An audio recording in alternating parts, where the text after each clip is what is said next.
વંદે ગુજરાત.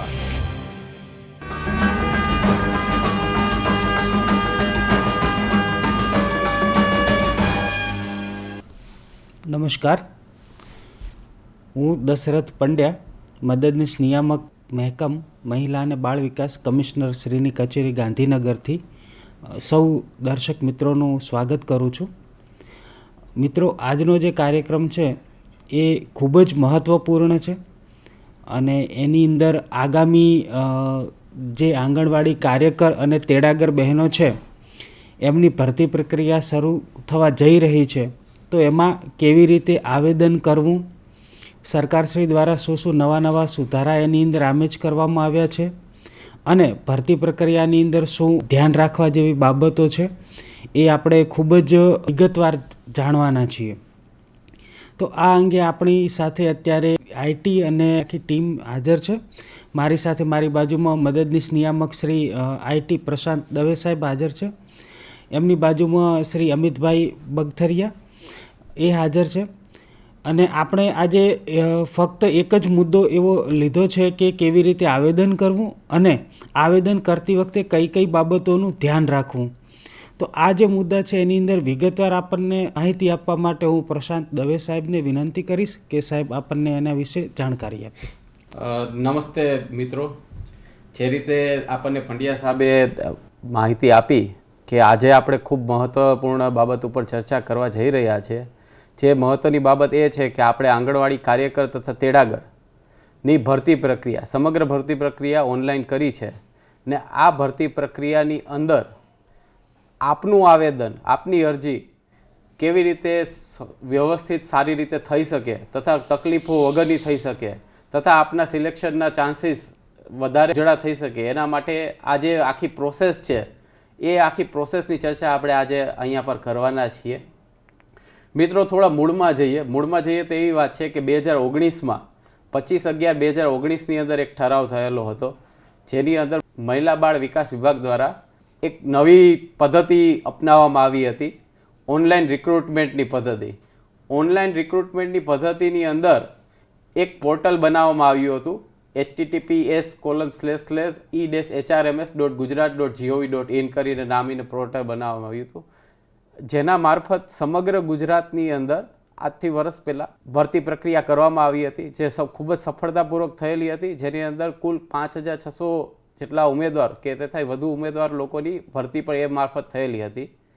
આ બાબતે સરકારે વધુ વિચારણા કરી કે આને વધુ કેવી રીતે સરળ કરી શકાય, કેવી રીતે વધારે સુગમ બનાવી શકાય ને આ બાબતે વિચારણાના અંતે એક નવો ઠરાવ કરવામાં આવ્યો, જેની અંદર વધારે સુધારા, વધારે સુગમતાઓ કરવામાં આવી ને એ સુગમતાની અંદર એવી વસ્તુઓ વિચારવામાં આવી કે જે નવી રાષ્ટ્રીય શિક્ષણ પદ્ધતિ છે તેની અંદર જે રીતનું પ્રાથમિક શિક્ષણને મહત્ત્વ આપવું જોઈએ એ પ્રમાણે કાર્યકર બહેનો તથા તેડાગર બહેનો બધાની અંદર એજ્યુકેશનમાં પણ એ ટાઈપની ફેસિલિટી ઉમેરવામાં આવી કે જેથી કરીને આગળ જતાં રાષ્ટ્રીય શિક્ષણ નીતિ જે આપણી છે એ પ્રમાણે આપણી કાર્યકર તેડાગરની ભરતી પણ એવી પણ એ દિશામાં જ આગળ વધે.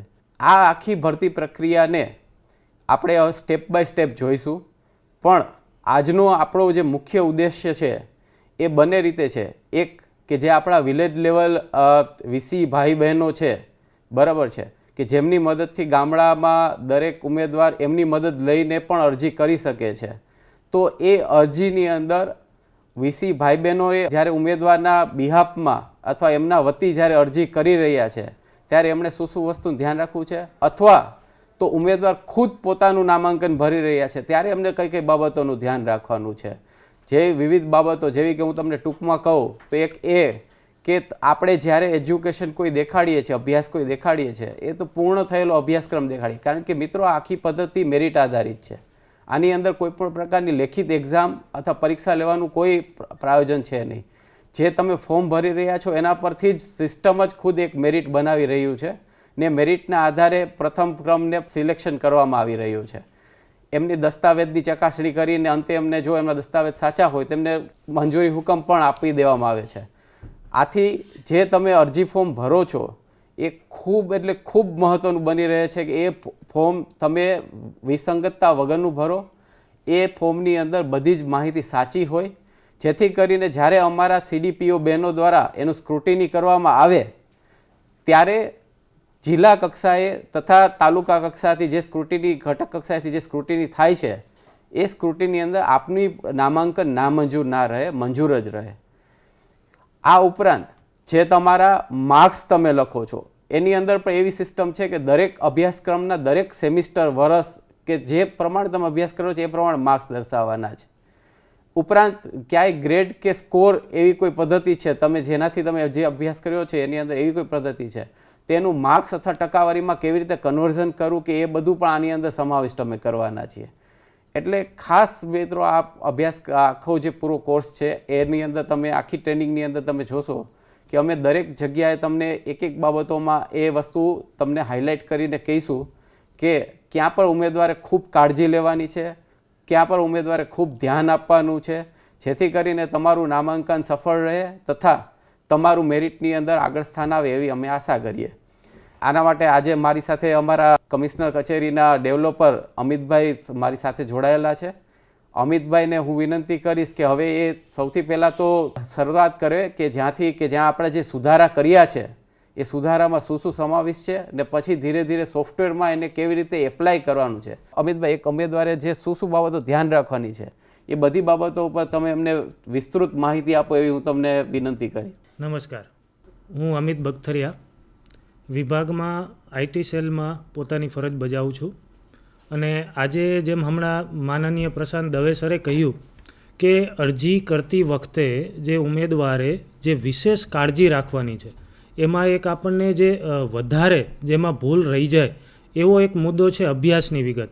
તો એ સિવાયની ઘણી બધી બીજી બાબતો પણ છે કે જેમાં અરજદાર દ્વારા ભૂલ થવાની શક્યતાઓ વધુ છે. હવે આ શક્યતાઓ આપણે મહત્તમ અંશે ઘટાડી શકાય અને અરજદારની અરજી છે એ રદ થવાને પાત્ર ન થાય એના માટે આપણે કઈ કઈ બાબતોની કાળજી રાખવાની છે એ આપણે અરજીનો એક લાઈવ ડેમો નિહાળી અને આપણે જોઈશું કે એમાં કઈ કઈ બાબતો કયા કયા ફિલ્ડમાં ધ્યાન રાખવાની છે. અને જે આપણા ઠરાવ મુજબના નિયમો છે એ નિયમોને આધીન રહી અને જે આપણે વિગતો ફિલ કરવાની છે એ કેવી રીતે કરવી એ માટે આપણે સ્ક્રીન દ્વારા સમજીશું. હવે આજના આ સેશનમાં આપણે મહત્ત્વના મુદ્દાઓ જેવા કે અરજી કરવા માટે જે જરૂરી ડોક્યુમેન્ટ્સ છે તો એ કયા કયા ડોક્યુમેન્ટ્સ આપણે અગાઉથી રેડી રાખવા જોઈએ તે બાબતે આપણે થોડી ચર્ચા કરીશું. ત્યાર પછીનો મુદ્દો છે ભરતી પ્રક્રિયામાં કરવામાં આવેલ સુધારાઓ. જે અગાઉ આપણે એક ભરતી પ્રક્રિયા કરેલી છે જેમાં થોડા સુધારાઓ આપણે કર્યા છે અને હવે પછીની ભરતીમાં એ કયા સુધારાઓ સામેલ છે એ વિશે આપણે સમજીશું. ત્યાર પછી ઓનલાઈન અરજી કરવાની તારીખ એટલે કઈ તારીખથી આપણે અરજી શરૂ થશે અને કઈ તારીખ સુધી અરજદાર પોતાની અરજી ઓનલાઈન પ્લેટફોર્મ પર કરી શકશે તે વિશે સમજ મેળવીશું. ત્યાર પછીનો મુદ્દો છે અરજી સમયે ધ્યાનમાં રાખવાના મુદ્દાઓ. આ ખાસ મહત્ત્વના જે મુદ્દાઓ છે એ મુદ્દાઓ આપણે કવર કર્યા છે જેથી ભૂલને કોઈ સ્થાન ના રહે. ઓનલાઈન અરજી કરવાની પ્રક્રિયા એ આપણે ડાયરેક્ટ વેબસાઇટ થ્રુ જ ઓનલાઈન અરજી એક ડેમો અરજી કરી અને આપણે નિહાળીશું કે ઓનલાઈન અરજી કેવી રીતે કરી શકાય અને અરજી કરતી વખતે કઈ કઈ બાબતોની ખાસ કાળજી રાખવી જોઈએ. હવે એમાં પહેલો પોઈન્ટ છે જરૂરી ડોક્યુમેન્ટ્સ. સ્વઘોષણા. હવે એનો જે નમૂનો છે એ નમૂનો આપણે વેબસાઇટ પર આપેલો છે અને કઈ રીતે જોઈ શકાય એ પણ આપણે લાઈવ ડેમોમાં નિહાળીશું. ત્યાર પછી છે જન્મ તારીખનો દાખલો અથવા શાળા છોડ્યાનું પ્રમાણપત્ર અથવા ધોરણ 10નું ક્રેડિટ સર્ટિફિકેટ કે જેમાં આપણી જન્મ તારીખ મેન્શન હોય. ત્રીજો મુદ્દો છે મામલતદાર શ્રી દ્વારા આપવામાં આવેલ સ્થાનિક રહેવાસી અંગેનું પ્રમાણપત્ર. વિધવા માટેનું માન્ય કરેલ પ્રમાણપત્ર લાગુ પડે તો, જાતિનું પ્રમાણપત્ર લાગુ પડે તે કિસ્સામાં અને શૈક્ષણિક લાયકાતના પ્રમાણપત્રો. હવે આપણે ચર્ચા કરીશું કે ભરતી પ્રક્રિયામાં આપણે જે નવા સુધારાઓ સૂચવવામાં આવેલા છે એ સુધારાઓ કયા કયા છે. આપણા 17/11/21ના ઠરાવ મુજબ આ પ્રકારના સુધારાઓ કરવામાં આવ્યા છે જેમાં કે આંગણવાડી કાર્યકર અને તેડાગરના ગુણ પદ્ધતિમાં પ્રી પીટીસી, પીટીસી, બીએડ જેવા કોર્સને સ્થાન આપવામાં આવ્યું છે. લાસ્ટ ભરતી પ્રક્રિયામાં આ પ્રી પીટીસી કે પીટીસી અથવા તો બીએડ આ કોર્સ અવેલેબલ નહોતા જે હવેથી આપણે એમાં અપલોડ કરી શકાશે. સ્થાનિક રહેવાસી હોવા અંગેનું પ્રમાણપત્ર વર્તમાનપત્રમાં જાહેરાત પ્રસિદ્ધ થયા તારીખે નિયત નમૂનાનું પ્રમાણપત્ર 6 માસ પહેલાંનું ન હોવું જોઈએ. આંગણવાડી કાર્યકર અને તેડાગરના માનદ સેવા પસંદગી માટે સામાન્ય શરતોમાં છૂટછાટ અન્વયેની ગુણ પદ્ધતિનો સમાવેશ.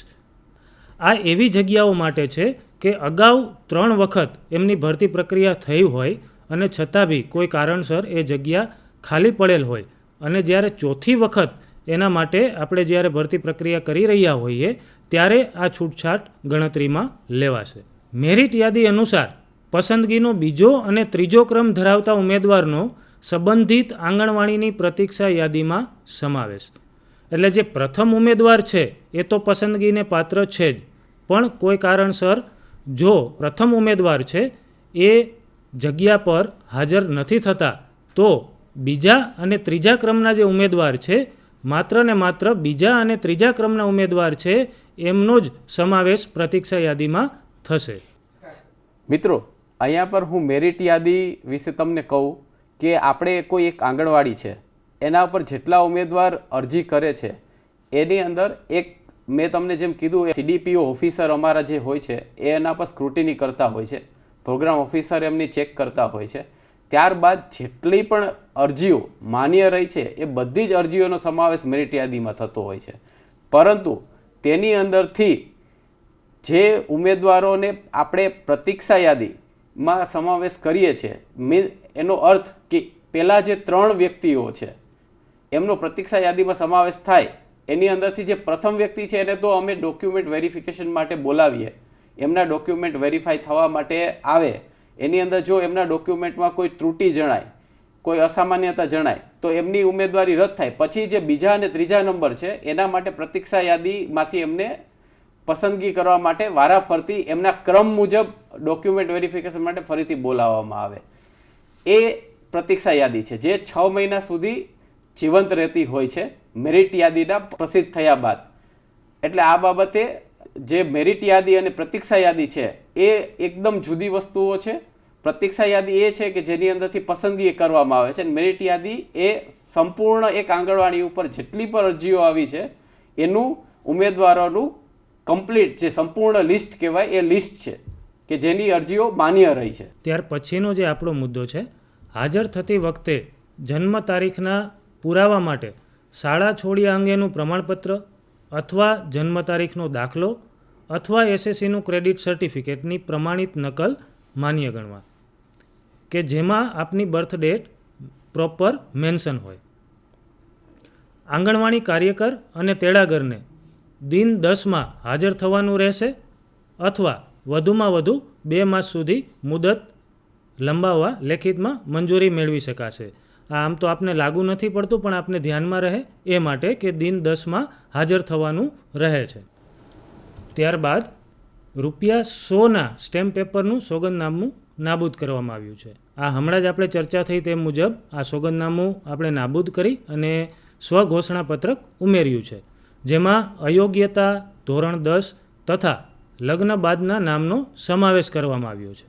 એટલે જ્યારે આપણે આ સ્વઘોષણાપત્રક અપલોડ કરીએ છીએ ત્યારે સાથે સાથે એમાં આધાર કાર્ડ અથવા તો અન્ય કોઈ ઓળખનો પુરાવો પણ રજૂ કરવાનો રહેશે જે આપણે ઓનલાઈન અરજી કરતી વખતે અપલોડ કરવાનું રહેશે.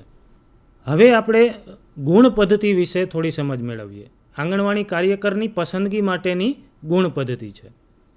એમાં ધોરણ 12 પાસ અથવા ધોરણ 10 પાસ પછીના AICTE માન્યતા પ્રાપ્ત ઓછામાં ઓછા 2 વર્ષના કોઈપણ ડિપ્લોમા કોર્સની પાસની ટકાવારી આ આપણી લઘુત્તમ લાયકાત છે કાર્યકર માટે અને એમાં મહત્તમ ગુણ છે 20. આ બધી જ જે મહત્તમ ગુણ આપણે જે જોઈ રહ્યા છીએ સ્ક્રીન પર એ પ્રોરેટા બેઝિસ છે. એટલે એના ટકાવારીના પ્રમાણમાં એનું પ્રોરેટા બેઝિસ મેરિટ બનશે. ત્યાર પછીના જે પણ કોર્સની વિગત આપણને સ્ક્રીન પર દર્શાવેલી છે એ બધા જ કોર્સ ઓપ્શનલ છે. આ આપણે જોયું કાર્યકર માટેની ગુણ પદ્ધતિ. હવે આપણે વાત કરીશું તેડાગર માટેની ગુણ પદ્ધતિ વિશે. તેડાગર માટે ધોરણ 10 પાસની ટકાવારી છે એ લઘુત્તમ લાયકાત તરીકે છે. બાકીનું બધું ક્વોલિફિકેશન છે એ એડિશનલ છે.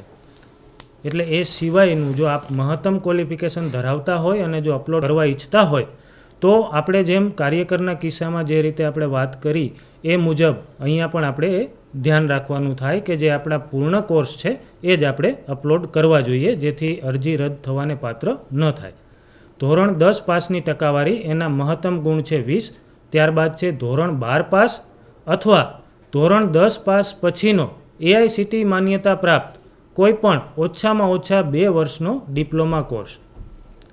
ત્યાર પછી ધોરણ 12 પાસ પછીનો ઓછામાં ઓછો 2 વર્ષનો કોઈપણ ડિપ્લોમા કોર્સ અથવા પ્રી પીટીસી અથવા પીટીસી અથવા બીએડ કોર્સ, આમાંથી આપ કોઈ ક્વોલિફિકેશન ધરાવતા હોય તો એ આપણે સિલેક્ટ કરી શકાય.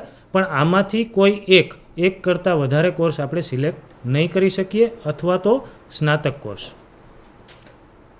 ચોથું, અનામત સંવર્ગ લાગુ પડે તે કિસ્સામાં અને વિધવા પ્રમાણપત્ર લાગુ પડે તે કિસ્સામાં.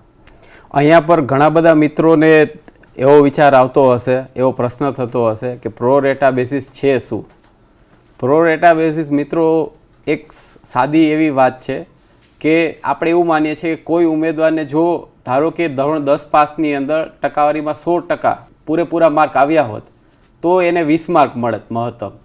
એ પ્રમાણે ઉમેદવારને જે માર્ક્સ આવ્યા છે, ધારો કે એમને 50% માર્ક્સ આવ્યા છે તો એમને 10 માર્ક મળે. એટલે 20માં 100એ 20, તો જે ટકાવારી આવી છે એટલા એ કેટલા, એ પ્રમાણે જે ગુણ થાય એ પ્રો રેટા બેઝિસ દ્વારા ગણવામાં આવે છે ને સિસ્ટમ ખુદ પોતે ગણે છે. બીજું એક વસ્તુ અહીંયા પર જે અમિતભાઈએ ખાસ ઉલ્લેખ કર્યો છે ને કીધું છે એ છે કે જ્યાં જ્યાં જે કોર્સ લખેલો છે, બરાબર છે, એ કિસ્સામાં આપણા જે મિત્રો જે એપ્લાય કરે છે, ઉમેદવારી નોંધાવાના છે, એમને એ વિચારવાનું છે કે એમને જે માન્ય સંસ્થા છે એમના દ્વારા એ બાબતનું સર્ટિફિકેટ આપી દેવામાં આવ્યું છે કે નહીં. ધારો કે હું એવું કહું છું કે હું પ્રી પીટીસી કે પીટીસી કોર્સ ધરાવું છું, એનો મતલબ એવો થાય છે કે પ્રી પીટીસી કે પીટીસી માટેના જે સેમિસ્ટર કે વર્ષનો કોર્સ છે એ સંપૂર્ણ કોર્સ મેં કરેલો છે, મેં એની અંદર ઉત્તીર્ણ પણ થયેલો છું, એ બાબતના મને માર્કશીટ પણ મળી ગયેલી છે ને એના જે યુનિવર્સિટીમાંથી કે જે કોલેજમાંથી કે મેં કરેલું હતું એ બાબતનું જે ફાઇનલ ડિગ્રી સર્ટિફિકેટ હોય એ પણ મને એનાયત થયેલું છે.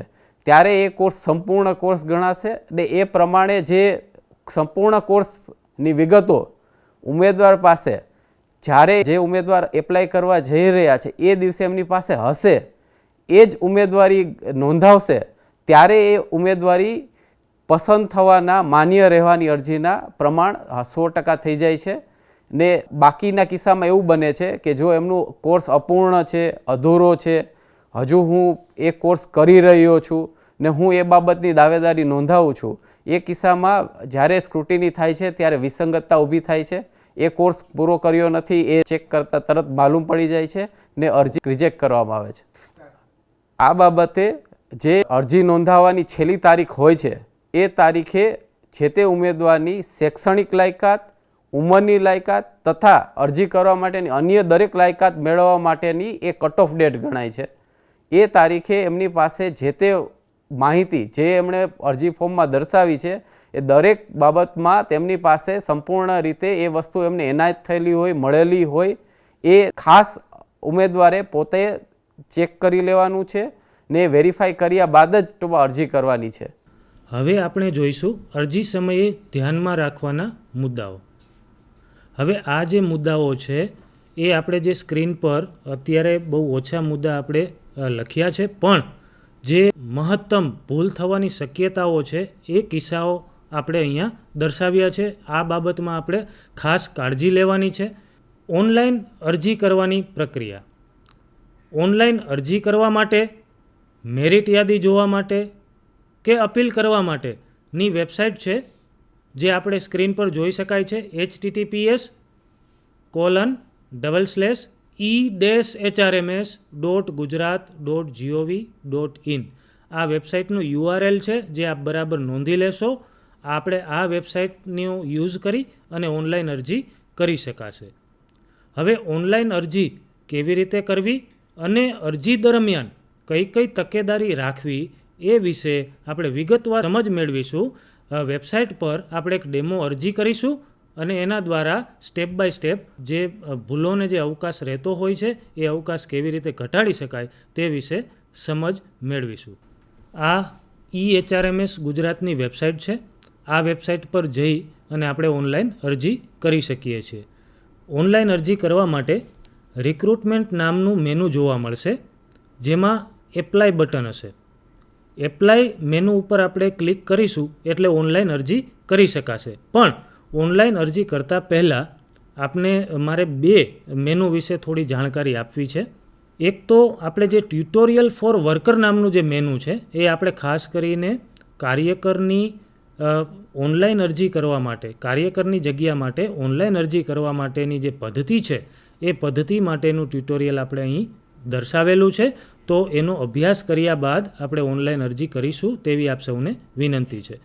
ત્યાર પછી છે ટ્યુટોરિયલ ફોર હેલ્પર, એટલે કે તેડાગર તરીકે જ્યારે આપણે ઓનલાઈન અરજી કરી રહ્યા હોઈએ ત્યારના જે સ્ટેપ વાઇઝ માહિતી છે એ પણ આપણે અહીંયા કવર કરેલી છે. અને લાસ્ટમાં એક GR/downloads આ નામનું એક આપણને મેનુ જોવા મળે છે, જેમાં આપણે ભરતીને લગતા જુદા જુદા ઠરાવો, સામાન્ય સૂચનાઓ એ બધી જ વિગતો આપણે અહીંથી જોઈ શકાશે. એટલે બરાબર અહીંયાથી આપણે જે સામાન્ય સૂચનાઓ છે એમનો અભ્યાસ કર્યા બાદ જ આપણે ઓનલાઈન અરજી કરીશું એવી આપ સૌને વિનંતી છે. જેમ કે અહીં સ્થાનિક રહેવાસી અંગેનો જે દાખલો છે તો એનો નમૂનો પણ અહીંયા દર્શાવેલો છે. વ્યૂ બટન પર ક્લિક કરવાથી આપણે નમૂનો જોઈ શકાય છે. એ મુજબ સ્વઘોષણા પત્રક માટેનો જે નમૂનો છે એ પણ આપણે અહીંયાથી જોઈ શકાય છે અને એ મુજબ આપણે અપલોડ કરવાનો રહેશે. હવે જે આ સામાન્ય સૂચનાઓ છે એ સૂચનાઓ પણ આપણે બરાબર ધ્યાનમાં લઈ અને ત્યારબાદ જ ઓનલાઈન અરજી કરીશું. અને આ ખાસ વારંવાર પૂછાતા પ્રશ્નો, એટલે કે જે અરજદાર જ્યારે અરજી કરી રહ્યા છીએ ત્યારે એને મનમાં ઘણા બધા મૂંઝવતા પ્રશ્નો હોઈ શકે છે.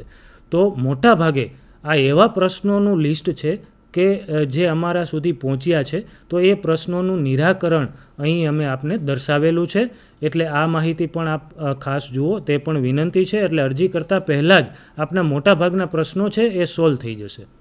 હવે આપણે રિક્રુટમેન્ટ મેનુમાં જઈ એપ્લાય બટન પર ક્લિક કરીશું એટલે જિલ્લાઓ દ્વારા જે પણ જાહેરાતો આવેલી હશે એ જાહેરાતોની યાદી આપણને જોવા મળશે. એટલે એપ્લાય બટન પર ક્લિક કરવાથી જાહેરાતનું લિસ્ટ જોવા મળશે. હાલ કોઈ જાહેરાત નથી, પણ આપણે એક ડેમો જાહેરાતથી પૂરી પ્રોસેસ સમજીશું. હવે જે પણ જાહેરાત છે એ જાહેરાતની સામે આપને એક એપ્લાય બટન જોવા મળશે, જ્યાંથી આપણે ઓનલાઈન અરજી કરી શકીશું. ત્યાર પછી છે જાહેરાત, એટલે વર્તમાનપત્રમાં જે જાહેરાત પ્રસિદ્ધ થઈ હશે એની કોપી આપણને અહીંથી જોવા મળશે. સૂચના, અરજી કરતાં પહેલાં જે સામાન્ય સૂચનાઓ આપણે ધ્યાને લેવાની છે એ સૂચનાઓ પણ આપણે અહીં દર્શાવેલી છે, જે સૂચનાઓનો આપણે બરાબર અભ્યાસ કરી શકીએ. ત્યાર પછી જગ્યાની વિગત. જગ્યાની વિગતમાં આપના જિલ્લામાં કે આપના તાલુકામાં કે આપના ગામમાં કઈ આંગણવાડીમાં કઈ જગ્યા માટે, મતલબ કાર્યકર માટે કે તેડાગર માટે ખાલી જગ્યા છે એની દરેક ડિટેલ આપણને અહીંથી જોવા મળશે. ત્યાર પછી જે વધારાની વિગત છે ત્યાં આપણે સ્વઘોષણા પત્રકનો નમૂનો મૂકેલો છે. હમણાં આપણે થોડીવાર પહેલાં જ જોયું એ મુજબ GR/downloads નામનું જે મેનુ છે ત્યાંથી પણ આ જોઈ શકાય છે અને અરજી કરતાં પહેલાં જે આ સ્ક્રીન આવે છે ત્યાંથી પણ આપણે નમૂનો મેળવી શકાશે. હવે આપણે અરજી કરવા માટે એપ્લાય બટન પર ક્લિક કરવાનું રહેશે. હવે એપ્લાય બટન પર ક્લિક કરતાં જ આપણને એક બાહેંધરીનું એક લિસ્ટ જોવા મળશે. હવે આ જે સૂચનાઓ આપેલી છે સ્ક્રીન પર એ ખૂબ જ મહત્ત્વપૂર્ણ છે અને આ દરેક સૂચનાઓ આપણે એક વખત બરાબર રીતે સમજી લઈએ. એમાં જે પહેલો મુદ્દો છે એ આપણો જે ઠરાવ છે, ભરતી પ્રક્રિયાને અનુરૂપ જે આપણો ઠરાવ છે એ ઠરાવ તથા તેના સંબંધિત વખતો વખતના સુધારા, આદેશો અને તેની તમામ શરતો મને બંધન કરતા રહેશે એવી આપણે એક બાહેંધરી આપવાની હોય છે. ત્યાર પછી બીજો મુદ્દો છે અરજદાર દ્વારા એકવાર ઓનલાઈન અરજી કન્ફર્મ થઈ ગયા બાદ સુધારાને અવકાશ રહેશે નહીં. આ કિસ્સો આપણે સમજી લઈએ કે અરજદાર જ્યારે ઓનલાઈન અરજી કરે છે ત્યારે એને એક ઓનલાઈન અરજી નંબર મળે છે. એ ઓનલાઈન અરજી નંબરની મદદથી એ અરજીમાં સુધારા વધારા કરી શકે છે. પણ એ સુધારા વધારા ક્યાં સુધી શક્ય બનશે કે જ્યાં સુધી એણે અરજીને કન્ફર્મ એન્ડ સબમિટ નહીં કર્યું હોય ત્યાં સુધી. એક વખત અરજી કન્ફર્મ એન્ડ સબમિટ થઈ ગયા બાદ આ સુધારાને અવકાશ રહેશે નહીં. ત્રીજો મુદ્દો છે અરજી ફોર્મમાં ભરેલ માહિતી અને અપલોડ કરેલા દસ્તાવેજોની વિગતોમાં કોઈ પણ વિસંગતતા હશે તો અરજદારની ઉમેદવારી રદ ગણાશે.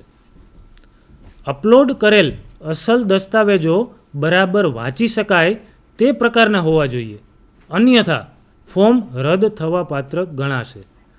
આ બાબતે અરજદારની કોઈપણ રજૂઆત ધ્યાને લેવામાં આવશે નહીં. ચોથા નંબરનો મુદ્દો છે જે કિસ્સાઓમાં અરજદારે એક કરતાં વધારે પ્રયત્ન કરી પરીક્ષા પાસ કરેલ હશે તો તેવા કિસ્સાઓમાં અરજદારે દરેક પ્રયત્નની માર્કશીટ સ્કેન કરી અપલોડ કરવાની રહેશે. એકથી વધુ પ્રયત્ને પાસ થનાર ઉમેદવારે જે તે માર્કશીટના પાસ થયેલા વિષય અથવા વિષયોના ગુણ જ ગણવાના રહેશે. ત્યારબાદ ફરીથી પાસ થયેલ વિષય અથવા વિષયોના ગુણ ગણવા. આમ હવે આ એક એક્ઝામ્પલ આપેલું છે. આપણે માની લઈએ કે દાખલા તરીકે ધોરણ 12માં કુલ 7 વિષયના 700 ગુણ છે. હવે 700 ગુણમાંથી અહીંયા એક્ઝામ્પલ આપણને આપેલું જ છે સ્ક્રીન ઉપર કે કુલ ગુણ 700માંથી 325 મેળવેલ હોય, જેમાં એક વિષયના 25 ગુણ સાથે નાપાસ હોય તો મેળવેલ ગુણ 300 ગણવાના રહેશે. કુલ ગુણ મેળવેલ ગુણ કેટલા છે? કુલ ગુણ 700 છે, મેળવેલ ગુણ છે 325, પણ એક વિષયમાં નાપાસ છે અને 25 ગુણ સાથે નાપાસ છે તો પહેલાં એ 25 ગુણ છે એ મેળવેલ ગુણમાંથી બાદ કરવાના થાય. ત્યાર પછી બીજા પ્રયત્ને જે એક્ઝામ પાસ કરેલી હોય અને એમાં માની લઈએ કે એને 50 ગુણ મળે છે તો 325 માઇનસ 25 એટલે કે 300, ત્યારબાદ 50 એડ કરવાના થાય એટલે કે ટોટલ 350 ગુણ થયા. આ મુજબ આપણે ગણતરી કરવાની થાય. પાંચમો મુદ્દો છે જે કિસ્સામાં માર્કશીટમાં ગ્રેડ અથવા સ્કોર દર્શાવેલ હોય તે કિસ્સામાં યુનિવર્સિટી અથવા કોલેજ દ્વારા જારી કરવામાં આવેલ ગ્રેડ અથવા સ્કોરમાંથી ગુણ કે ટકાવારીની ગણતરી અથવા યુનિવર્સિટી કે કોલેજ પાસેથી જ એ ગણતરી થયેલ માર્કશીટ અથવા ટકાવારીનું પ્રમાણપત્ર અથવા માર્કશીટ ફરજિયાત અપલોડ કરવાનું રહેશે. ત્યાર પછીનો મુદ્દો છે આ અરજીપત્રક માત્ર ઉમેદવારી નોંધાવવા માટે છે. તે નિમણૂક અંગેની દાવેદારી સબબ ગણવામાં આવશે નહીં. 7 નંબરનો જે પોઈન્ટ છે એમાં એવું દર્શાવેલ છે કે અરજદારનું નામ અંગ્રેજી તથા ગુજરાતી એમ બંને રીતે ભરવાનું રહેશે અને આ સિવાયની તમામ વિગતો અરજદાર દ્વારા અંગ્રેજીમાં ભરવાની રહેશે. એટલે આ મુદ્દો આપ ખાસ ધ્યાનમાં રાખશો એવી આપ સૌને રિક્વેસ્ટ છે કે માત્ર ને માત્ર અરજદારનું જે નામ છે એ અંગ્રેજી અને ગુજરાતી એમ બંને લેંગ્વેજમાં છે, પણ એ સિવાયની જેટલી પણ આપણે વિગતો દર્શાવવાની છે એ દરેક વિગત આપણે અંગ્રેજી ભાષામાં જ દર્શાવવાની રહેશે. 8 નંબરનો મુદ્દો છે આંગણવાડી કાર્યકર અથવા તેડાગરની માનદ સેવામાં પસંદગી માટે મેરિટ આધારિત પસંદગી હોય. ઉમેદવારે અભ્યાસ પૂર્ણ કરેલ શૈક્ષણિક લાયકાત ધોરણ 10 અથવા ધોરણ 12 અથવા ડિપ્લોમા અથવા સ્નાતક અથવા અનુસ્નાતક વગેરે કોર્સની વિગતો અરજીમાં દર્શાવવાની રહેશે અને જો આ વિગતો અધૂરી કે અપૂર્ણ કે ખોટી આપેલ હશે તો અરજી રદ થવાને પાત્ર રહેશે અને આમાં લઘુત્તમ શૈક્ષણિક લાયકાત ધ્યાને લેવાશે નહીં. શૈક્ષણિક લાયકાતની સામે ગુણ અથવા તો ટકાવારીમાં જ માહિતી ભરવાની રહેશે જે માન્ય યુનિવર્સિટી અથવા કોલેજના માર્કશીટ મુજબ જ હોવી જોઈએ. કોઈ એક શૈક્ષણિક લાયકાત કોર્સમાં મેળવેલ ગુણ દર્શાવવાની પદ્ધતિ ગુણ અથવા ટકાવારી એમ બે પૈકી કોઈ એક પ્રકારની પદ્ધતિથી દર્શાવવાની રહેશે. હવે અહીંયા આ મુદ્દામાં આપણે એવું સમજવાનું છે કે આપણો જે પણ કોર્સ છે કે એમાં આપણને 2 ઓપ્શન આપવામાં આવે છે સિસ્ટમ દ્વારા કે આપણો જે આ પૂર્ણ કરેલ અભ્યાસક્રમ છે એની જે વિગતો આપણે દર્શાવવાની થાય એ પછી સેમેસ્ટર પદ્ધતિ હોય કે વાર્ષિક હોય. એમાં આપણને માર્ક્સ એન્ટર કરવા માટે 2 પ્રકાર આપવામાં આવ્યા છે કે તમારે જે વિગત દર્શાવવાની છે એ તમે ગુણમાં દર્શાવશો કે પછી ટકાવારીમાં. એ જે આપણો કોઈ પણ એક શૈક્ષણિક લાયકાતનો કોર્સ છે એ પૂરેપૂરા કોર્સ વિશેની વાત છે. એમાં એવું ના થઈ શકે કે 4 સેમેસ્ટર છે તેમાં 2 સેમેસ્ટર ગુણમાં અને 2 સેમેસ્ટર ટકાવારીમાં. એવું શક્ય નથી. એટલે આપણે જે પણ શૈક્ષણિક લાયકાત માટે આ પ્રકાર સિલેક્ટ કરતા હોઈએ તો એ પદ્ધતિ આપણે એ કોર્સ માટે જાળવી રાખવાની છે. હા, એવું જરૂરથી શક્ય બને કે માની લો કે તમે બીકોમ પણ કર્યું છે ને એમકોમ પણ કર્યું છે, તો બીકોમમાં તમે ગુણ પદ્ધતિથી દર્શાવો છો અને એમકોમમાં ટકાવારી પદ્ધતિથી દર્શાવો છો, તો એમ અલગ અલગ શૈક્ષણિક લાયકાત માટે એ પ્રોવિઝનલ છે. 10 નંબરનો મુદ્દો છે, ફક્ત અરજદાર દ્વારા કન્ફર્મ કરેલ અરજી જ સ્ક્રુટિની માટે ધ્યાને લેવામાં આવશે.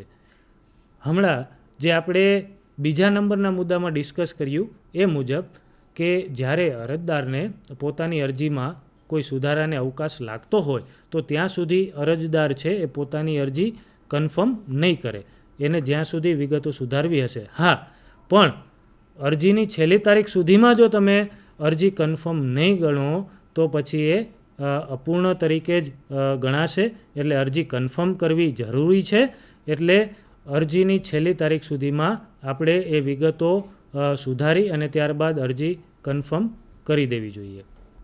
ત્યાર પછીનો મુદ્દો છે, અરજદાર દ્વારા અરજી ફોર્મમાં દર્શાવવામાં આવતા બંને નામો રજિસ્ટ્રેશન અને એસએસસી પ્રમાણેના નામ સિવાય કોઈ અન્ય નામથી પ્રમાણપત્ર કે દસ્તાવેજો માન્ય રહેશે નહીં અને આ કિસ્સામાં અરજી રદ ગણાશે. રજિસ્ટ્રેશન વખતે ભરેલ નામ જ માનદ સેવામાં નિમણૂક માટે માન્ય રાખવામાં આવશે.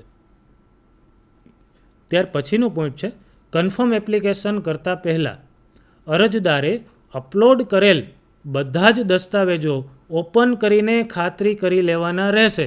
જે હમણાં આપણે થોડીવાર પહેલાં જ ચર્ચા કરી ચૂક્યા છીએ, જેથી સાચા અને ઓરિજિનલ દસ્તાવેજો સારી રીતે અપલોડ થયેલ છે તેની અરજદારે જાતે ખાતરી કરવી. ત્યારબાદ તે અંગે કોઈ પણ રજૂઆત ધ્યાને લેવામાં આવશે નહીં. ઉપરોક્ત જણાવેલ સૂચનાઓમાંથી કોઈ પણ શરત પૂર્ણ ન હોય તો અરજદારની અરજી રદ ગણાશે. જેની મને જાણ છે.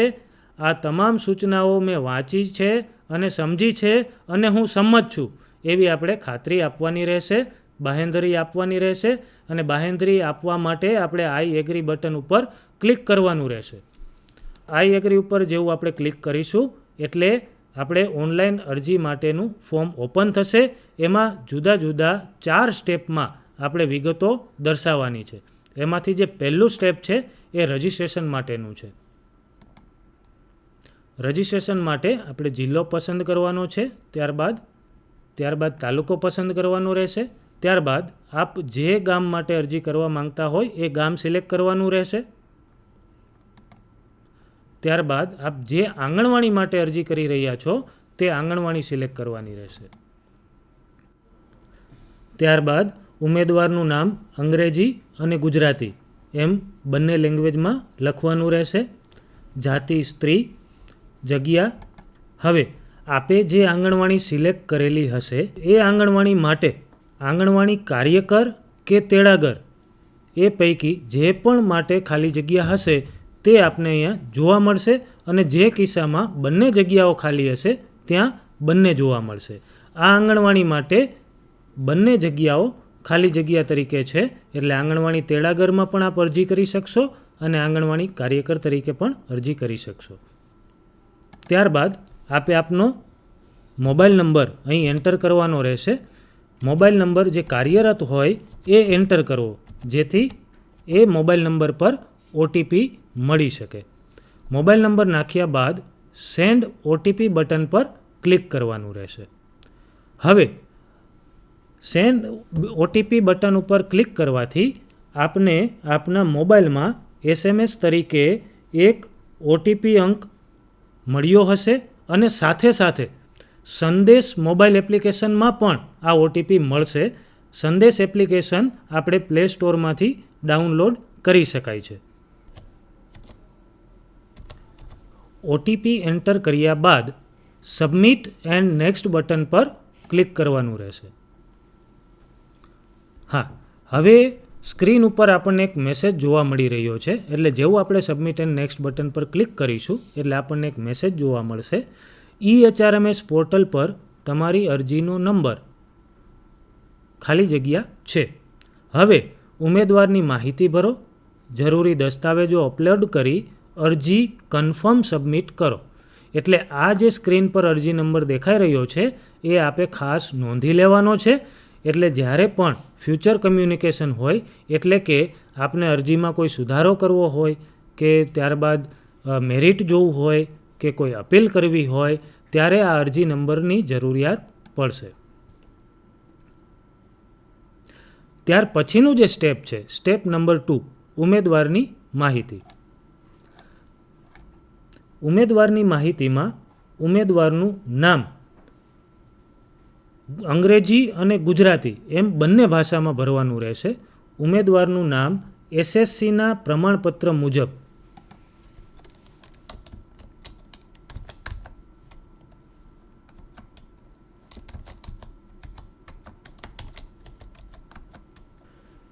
અંગ્રેજી અને ગુજરાતી એમ બંને ભાષામાં નામ એન્ટર કર્યા બાદ જન્મ તારીખ SSCના પ્રમાણપત્ર મુજબ. પણ એ પહેલાં અહીં આપને ચોક્કસપણે પ્રશ્ન થતો હશે કે આપણે આ અગાઉની જે સ્ક્રીન હતી એમાં પણ આપણે આપણું નામ એન્ટર કરેલું, પણ એ અરજી મુજબનું નામ હતું અને અહીંયા SSC મુજબનું નામ છે. એટલે આપણે બંને પ્રકારના નામ એન્ટર કરાવીએ છીએ. અરજી મુજબનું નામ એટલે કે હાલનું નામ અને SSC પ્રમાણપત્ર મુજબનું નામ. ત્યારબાદ જન્મ તારીખ SSCના પ્રમાણપત્ર મુજબ. રાષ્ટ્રીયતા ભારતીય. પછી આપની વૈવાહિક સ્થિતિ. જો અહીંયા વિધવાનો કિસ્સો હોય તો જો અહીંયા આપણે વિધવા સિલેક્ટ કરેલું હશે તો જ્યારે ડોક્યુમેન્ટ અપલોડ કરવા માટેની સ્ક્રીન આવશે તો ત્યાં વિધવાનું પ્રમાણપત્ર અપલોડ કરવા માટે આપને સિસ્ટમ જણાવશે. ત્યારબાદ જાતિ. જાતિના કિસ્સામાં પણ જનરલ સિવાય બીજી કોઈ જાતિ આપણે સિલેક્ટ કરેલી હશે તો એને અનુરૂપ સર્ટિફિકેટ આપણે ડોક્યુમેન્ટ અપલોડ સ્ક્રીનમાં અપલોડ કરવાનું રહેશે. ત્યાર પછી છે મામલતદારશ્રીના પ્રમાણપત્રમાં દર્શાવેલ મુજબનું સરનામું.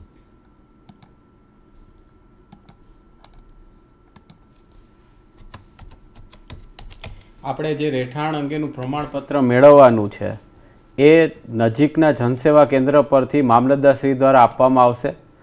એ પ્રમાણપત્રમાં જે સરનામું દર્શાવેલું છે એ મુજબ પ્રમાણપત્રની તારીખ તથા એ માહિતી અહીંયા પર દાખલ કરવાની રહેશે. ત્યારબાદ પત્ર વ્યવહાર માટેનું સરનામું. અહીંયા આપણને એવી છૂટછાટ મળેલી છે કે પત્ર વ્યવહારનું સરનામું એ મામલતદારશ્રીના પ્રમાણપત્રમાં દર્શાવેલ સરનામા સિવાયનું હોઈ શકે છે.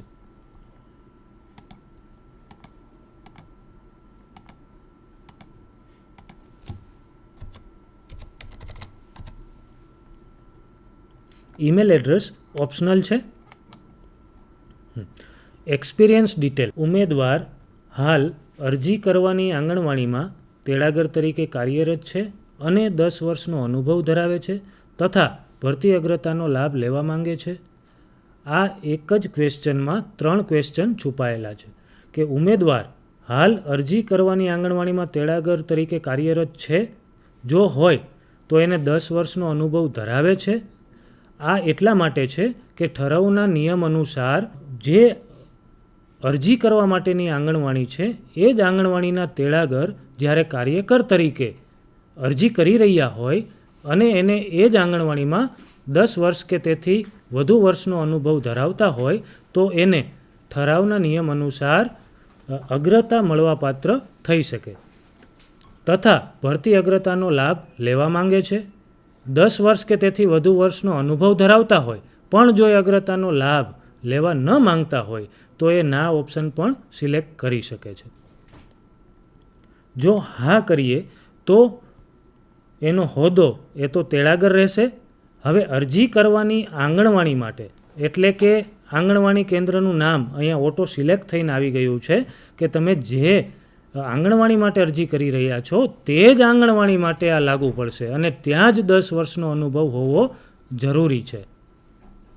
અને માનદ સેવામાં જોડાયા તારીખ અને ઓરિએન્ટેશન તાલીમ લીધેલી છે કે કેમ એની વિગત દર્શાવવાની હોય છે. હાલ આપણે ના કરી અને આગળ જઈએ છીએ. ત્યાર પછી આપણે એક સંમતિ આપવાની હોય છે. હું જાહેર કરું છું કે આ ભરતીમાં સમાવિષ્ટ જગ્યા પર મારી ઉમેદવારી બદલ એક જ આંગણવાડી કેન્દ્રમાં આંગણવાડી કાર્યકર કે તેડાગર એક જ કુટુંબના સભ્ય સાસુ વહુ દેરાણી જેઠાણી 2 બહેનો નણંદ ભાભી વગેરે થશે નહીં તેવી પરિસ્થિતિ બનતી નથી. ઉપરની તમામ વિગતો મારી જાણ મુજબ સાચી છે અને હું દર્શાવેલ વિગતો સાથે સંમત છું. આ બંને પ્રકારની આપણે બાહેંધરી આપવાની રહેશે. એ બાહેંધરી આપ્યા બાદ સબમિટ એન્ડ નેક્સ્ટ બટન પર ક્લિક કરવાનું રહેશે. ઉમેદવારની માહિતી સ્વીકાર થઈ ગયેલ છે. હવે શૈક્ષણિક વિગતો અને જરૂરી ડોક્યુમેન્ટ્સ અપલોડ કરો. એટલે હવે આપણે આવી ગયા સ્ટેપ નંબર 3 પર. હવે મારી આપ સૌને ખાસ વિનંતી છે કે મોટા ભાગના ઉમેદવાર આ સ્ટેપ નંબર 3માં જ ભૂલો કરે છે, જેના કારણે એની અરજી રદ થવાને પાત્ર થાય છે. તો સ્ટેપ નંબર 3માં જે વિગતો ભરવાની છે એ બરાબર સમજે. હવે શિક્ષણની વિગતોમાં સૌથી પહેલું છે ધોરણ 12 અથવા ધોરણ 10 પછી AICTE માન્ય કોઈપણ ઓછામાં ઓછો 2 કે વધુ વર્ષનો ડિપ્લોમા કોર્સ અને આંગણવાડી કાર્યકર તરીકે આ લઘુત્તમ લાયકાત છે. તેડાગરના કિસ્સામાં ધોરણ 10 એ લઘુત્તમ લાયકાત છે. હવે અહીંયા પહેલો જે ઓપ્શન છે લઘુત્તમ લાયકાત માટેનો, એમાં આપણને 2 ઓપ્શન આપ્યા છે. એક તો ધોરણ 12 પાસ અથવા ધોરણ 10 પછી AICTE માન્ય કોઈપણ ઓછામાં ઓછો 2 કે વધુ વર્ષનો ડિપ્લોમા કોર્સ. જો આપનો ડિપ્લોમા કોર્સ હોય તો એ વિગતો આપણે અહીં એન્ટર કરવાની રહેશે અને જો ધોરણ 12 પાસ હોય તો એ આપણે વિગતો અહીં એન્ટર કરવાની રહેશે. હમણાં જ આપણે થોડીવાર પહેલાં જે સમજ્યા કે જ્યારે આપણે અભ્યાસની વિગતો દર્શાવતા હોઈએ ત્યારે આપણને 2 પ્રકારે વિગતો દર્શાવી શકાય છે. એક તો ગુણ પદ્ધતિથી અને એક તો ટકાવારી પદ્ધતિથી. ગુણ પદ્ધતિ સિલેક્ટ કરીએ છીએ. મેળવેલ ગુણ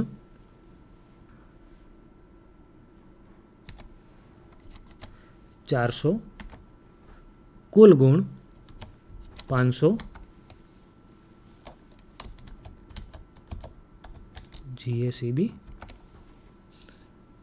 વર્ષનું પણ અહીંયા વેલિડેશન છે. એટલે આપણું જે પણ વર્ષમાં આપણે ધોરણ 12 પાસ કર્યું હોય એ વર્ષ આપણે અહીંયા એન્ટર કરવાનું રહેશે.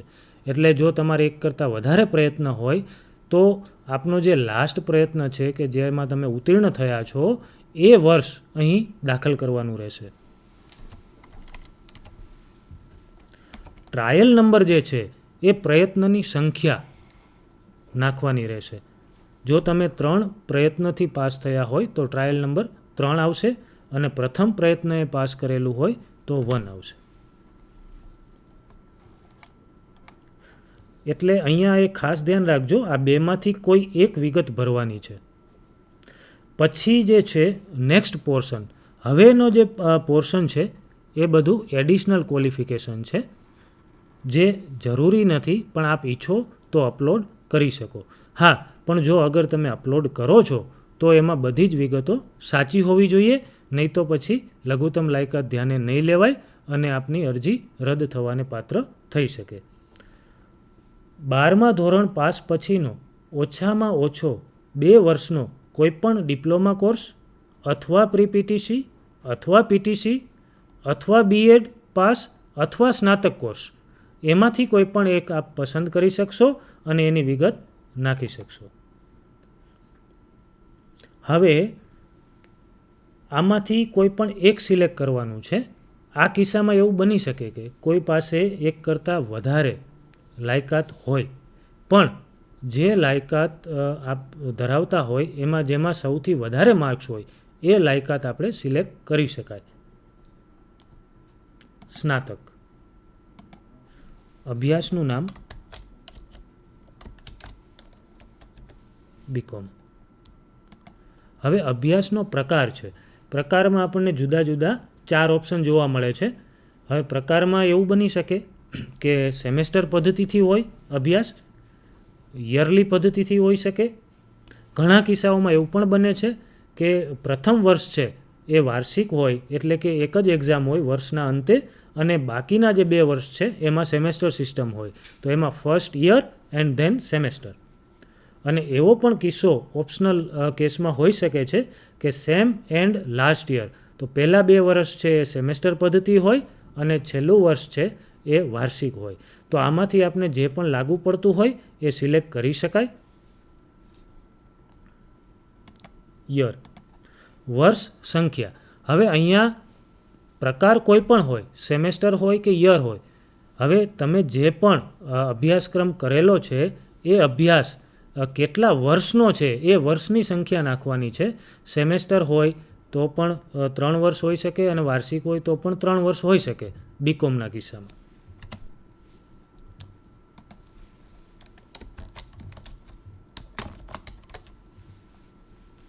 હા, હવે આ વિગતો નાખ્યા બાદ આપણે નેક્સ્ટ બટન પર ક્લિક કરવાનું રહેશે. એટલે આપણે જે વિગતો ભરેલી છે એના આધારે સિસ્ટમ દ્વારા એક કોષ્ટક જનરેટ થશે અને કોષ્ટક પ્રમાણે આપણે વિગતો નાખવાની રહેશે. હાલ અહીંયા મેં સિલેક્ટ કર્યું છે અભ્યાસના પ્રકારમાં યર અને વર્ષની સંખ્યા નાખેલી છે 3. એટલા માટે અહીંયા 3 રો જનરેટ થયેલી છે, વર્ષ 1, વર્ષ 2 અને વર્ષ 3. કેમ કે મેં અહીંયા યરલી પદ્ધતિથી સિલેક્શન કર્યું છે. જો અહીંયા હું સેમેસ્ટર સિલેક્ટ કરીશ અને નેક્સ્ટ બટન પર ક્લિક કરીશ તો આપણને 6 રો જોવા મળશે. એટલે 6 સેમેસ્ટરની આપણે વિગતો દર્શાવવાની રહેશે.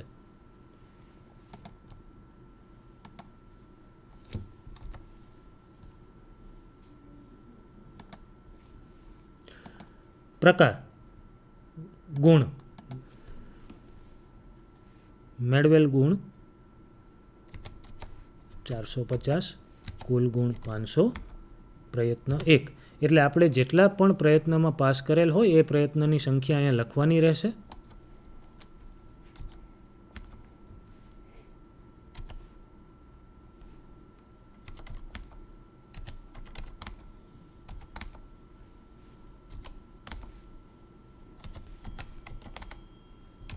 અહીંયા પર જો ઉમેદવારે ટકાવારી મુજબ પાસ કરેલું હોય ને એમની માર્કશીટની અંદર ટકાવારી પ્રમાણે જો એમને ઉલ્લેખ કરેલો હોય તો ટકાવારીનો પ્રકાર સિલેક્ટ કરવાનો રહેશે. એટલે એ પ્રમાણે મેળવેલ ગુણમાં એમણે મેળવેલી ટકાવારી તથા કુલ ગુણમાં મેળવેલ ટકાવારી લખવાની રહેશે. એટલે પ્રયત્ન છે એ કોઈ પણ એક જે વર્ષ અથવા સેમિસ્ટર છે એ તમે કેટલા પ્રયત્નથી પાસ કરેલું છે એ નંબર લખવાના. અને જેટલા તમે નંબર લખશો, ધારો કે હું એવું કહું છું કે મેં વર્ષ 3 છે 3 પ્રયત્ને પાસ કર્યો છે, તો અંતે આના પછી જ્યારે અમિતભાઈ બીજી સ્ક્રીન દેખાડશે ત્યાં પર એ ડોક્યુમેન્ટ્સ, એ માર્કશીટ તમારે અપલોડ કરવાની રહેશે. હા, હવે આપણે જે અહીંયા અભ્યાસની વિગતો એન્ટર કરી રહ્યા છીએ તો આપણને ઉપર રેડ કલરમાં દેખાય છે કે જો અધૂરા કે અપૂર્ણ કે ખોટા કોર્સની વિગતો હશે તો લઘુત્તમ લાયકાત ધ્યાને લેવામાં આવશે નહીં. ત્યાર પછી છે અનુસ્નાતક. જો આ એડિશનલ ક્વોલિફિકેશન છે, જો આપ ધરાવતા હોય તો એન્ટર કરી શકો છો, ના ધરાવતા હોય તો એ સબમિટ પણ થઈ જશે. જો અધૂરા, અપૂર્ણ, ખોટા કોર્સની વિગતો હશે તો લઘુત્તમ લાયકાત ધ્યાને લેવાશે નહીં. એટલે આ દરેક જ્યાં ઓપ્શનલ કેસ છે ત્યાં દરેક જગ્યાએ આ મેન્શન કરેલું છે, પણ જે લઘુત્તમ લાયકાત છે એ તો આપણે કમ્પલસરી દર્શાવવાની રહેશે. ત્યાર પછી સબમિટ બટન પર ક્લિક કરીશું. શિક્ષણની વિગતો સ્વીકાર થઈ ગયેલ છે. હવે જરૂરી ડોક્યુમેન્ટ્સ અપલોડ કરો. હવે આપણે આવી ગયા સ્ટેપ નંબર 4 પર, જ્યાં આપણે અરજીમાં જે રીતે વિગતો દર્શાવેલી હશે એ પ્રમાણે અહીંયા જરૂરી ડોક્યુમેન્ટ્સ અપલોડ કરવા માટેના ઓપ્શન આપણને જોવા મળશે. એટલે સૌથી પહેલો ઓપ્શન છે અપલોડ ફોટો. ફોટો કમ્પલસરી છે એટલે આપણે અહીંયા ફોટો અપલોડ કરવાનો રહેશે.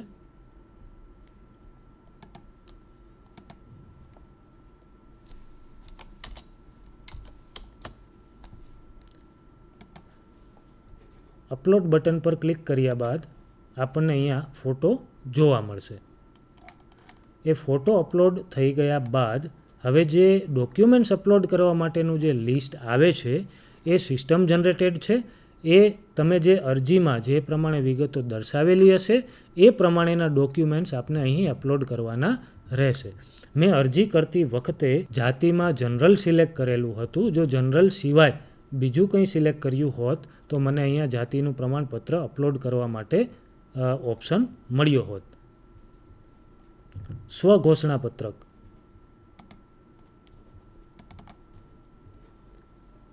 ફાઇલ સિલેક્ટ કર્યા બાદ અપલોડ બટન પર ક્લિક કરીશું એટલે આપણને સ્ટેટસ જોવા મળશે ફાઇલ અપલોડેડ.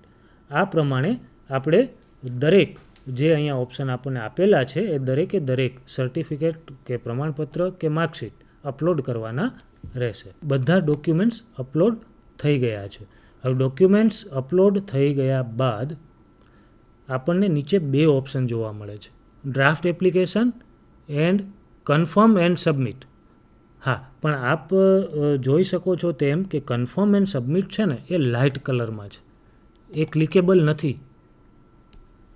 એટલે આપણે ડ્રાફ્ટ એપ્લિકેશન ઉપર ક્લિક કરી સૌથી પહેલાં આપણે આપણી અરજીમાં જે વિગતો દર્શાવેલી છે એ વિગતો ચેક કરવા માટે આ ઓપ્શન આપેલો છે. ડ્રાફ્ટ એપ્લિકેશન ઉપર ક્લિક કરવાથી આપણું અરજીપત્રક ઓપન થઈ જશે. આપ સ્ક્રીન પર જોઈ શકો છો તેમ આપણો જે અરજીમાં વિગતો ભરેલી હશે એ એપ્લિકેશન આપણને જોવા મળશે, જેમાં આપણો ફોટો અને દરેક વિગતો અવેલેબલ છે.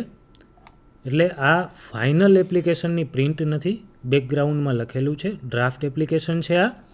એટલે આ એપ્લિકેશનની અંદર આપણે કન્ફર્મ કરતાં પહેલાં દરેકે દરેક વિગત બરાબર રીતે ચેક કરવાની છે.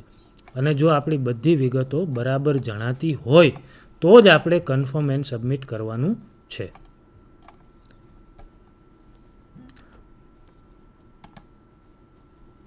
ડ્રાફ્ટ એપ્લિકેશન ચેક કર્યા બાદ કન્ફર્મ એન્ડ સબમિટ બટન આપણે ક્લિકેબલ થઈ જશે. ડ્રાફ્ટ એપ્લિકેશનમાં જો દરેક વિગતો બરાબર જણાતી હોય તો જ આપ કન્ફર્મ એન્ડ સબમિટ બટન પર ક્લિક કરશો તેવી વિનંતી છે. નહીં તો જો એમાં કોઈ ફેરફારનો અવકાશ લાગતો હોય તો આપણે હોમ મેનુમાં જઈ અને એડિટ એપ્લિકેશન ઓપ્શનમાં જઈ આપણો અરજી ક્રમાંક દાખલ કરી, મોબાઈલ નંબર દાખલ કરી, ઓટીપી મેળવી અને પછી એપ્લિકેશનમાં સુધારા વધારા કરી શકશો. સુધારા વધારા થઈ ગયા બાદ કન્ફર્મ એન્ડ સબમિટ બટન પર ક્લિક કરવું. એ બટન પર ક્લિક કરવાથી આપણને સ્ક્રીન પર એક મેસેજ આવશે. શું તમે અરજીમાં દર્શાવેલ વિગતોની ખાતરી કરી છે અને બરાબર જણાઈ છે? જો હા, તો અરજી કન્ફર્મ અને અંતિત કરવા માંગો છો? શું તમે ડ્રાફ્ટ અરજી તથા અપલોડ કરેલ પ્રમાણપત્રોની ચકાસણી કરી લીધેલી છે? હજી પણ અહીં આપણને એક ચાન્સ મળે છે કે જો બરાબર ન જણાતું હોય તો આપણે હજી કન્ફર્મ નહીં કરીએ, અને જો બધી વિગતો બરાબર જણાતી હોય તો જ આપણે ઓકે બટન પર ક્લિક કરીશું. ઓકે બટન પર ક્લિક કરવાથી આપની એપ્લિકેશન છે એ સફળતાપૂર્વક સબમિટ થઈ જશે અને હવે આમાં કોઈ પણ જાતના સુધારા વધારા થઈ શકશે નહીં. એપ્લિકેશન કન્ફર્મ એન્ડ સબમિટ થઈ ગયા બાદ આપણને એક પ્રિન્ટ એપ્લિકેશનનો ઓપ્શન જોવા મળશે. ત્યાંથી આપણે આપણી એપ્લિકેશનની પ્રિન્ટ લઈ લેવાની રહેશે. હવે આ આપણી ફાઇનલ એપ્લિકેશનની પ્રિન્ટ છે, જ્યાં આપણે બેકગ્રાઉન્ડમાં ડ્રાફ્ટ એવો વર્ડ જોવા નહીં મળે. એટલે આ એપ્લિકેશનની પ્રિન્ટ આપણે આપણી પાસે રાખીશું અને એપ્લિકેશનના અંતમાં અરજદારની સહી અને વીસીઈની સહી, એટલે જો આ ફોર્મ વીસીઈ મિત્ર દ્વારા જો ભરવામાં આવેલું હોય તો અહીંયા વીસીઈની સહી પણ જરૂરી છે. અહીં મારે વીસીઈ મિત્રોને એક બાબત જણાવવા ઈચ્છું છું, નમ્ર અરજ કરવા ઈચ્છું છું કે જે કિસ્સામાં વીસીઈ મિત્રો અરજી કરી રહ્યા હોય, એટલે આપણી પાસે જે અરજદાર આવે છે એ અરજદાર અથવા તો કમ્પ્યુટર સેવી પર્સન નહીં હોય અથવા તો એમની પાસે રિસોર્સિસ નહીં હોય અને આપણી મદદ માટે આવી રહ્યા છે, તો એ આપણને જે પણ વિગતો આપે છે તો એ વિગતો આપણે બરાબર રીતે અરજીમાં એન્ટર કરીએ એ આપણે કાળજી રાખવી જોઈએ અને એ દરેક અરજદારને આપણે ન્યાય આપી શકીએ અને પ્રમાણિકતાથી એમની અરજી આપણે સિસ્ટમમાં સફળતાપૂર્વક સબમિટ કરી શકીએ તેવી આપણે તકેદારી રાખવી જોઈએ. સાથે સાથે અરજદાર બહેનોને પણ હું ખાસ વિનંતી કરું છું કે આપ વીસી મિત્રો જ્યારે ફોર્મ ભરતા હોય અને એમનાથી અજાણીએ કોઈ ભૂલ રહી જતી હોય અને આપના ધ્યાનમાં આવે તો આપ એમની પાસે કરેક્ટ કરાવશો, કેમ કે આમાં જવાબદારી અરજદારની પણ રહે છે અને અરજદારે એ બધી માહિતી બરાબર રીતે સબમિટ થાય તે પ્રકારે ચેક કરી અને ત્યારબાદ જ કન્ફર્મ એન્ડ સબમિટ કરવી જોઈએ.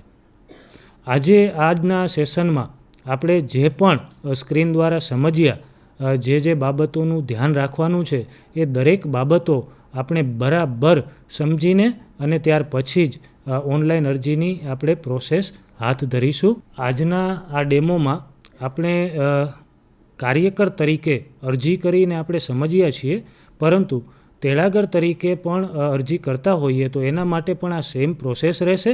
બસ માત્ર એમાં લઘુત્તમ લાયકાતનો ફરક છે. અરજી તો આ સેમ પ્રકારે જ કરવાની છે. એટલે આપ સૌને વિનંતી કરું છું કે આજના આ સેશનને બરાબર સમજી અને ત્યાર પછી આપ ભરતી પ્રક્રિયામાં ઓનલાઈન અરજી કરવાનું શરૂ કરી દો. Thank you. ખૂબ ખૂબ આભાર અમિતભાઈ. ખૂબ જ ઊંડાણપૂર્વક અને ખૂબ જ સારી રીતે વિગતવાર એક મુદ્દાની છણાવટ સાથે આપણને અમિતભાઈએ જણાવ્યું છે કે જ્યારે પણ આંગણવાડી કાર્યકર અથવા તો તેડાગર તરીકે કોઈ પણ અરજદાર વ્યક્તિ પોતાની ઉમેદવારી નોંધાવવા માટે જાય તો એમણે કઈ કઈ બાબતોનું ધ્યાન રાખવું છે.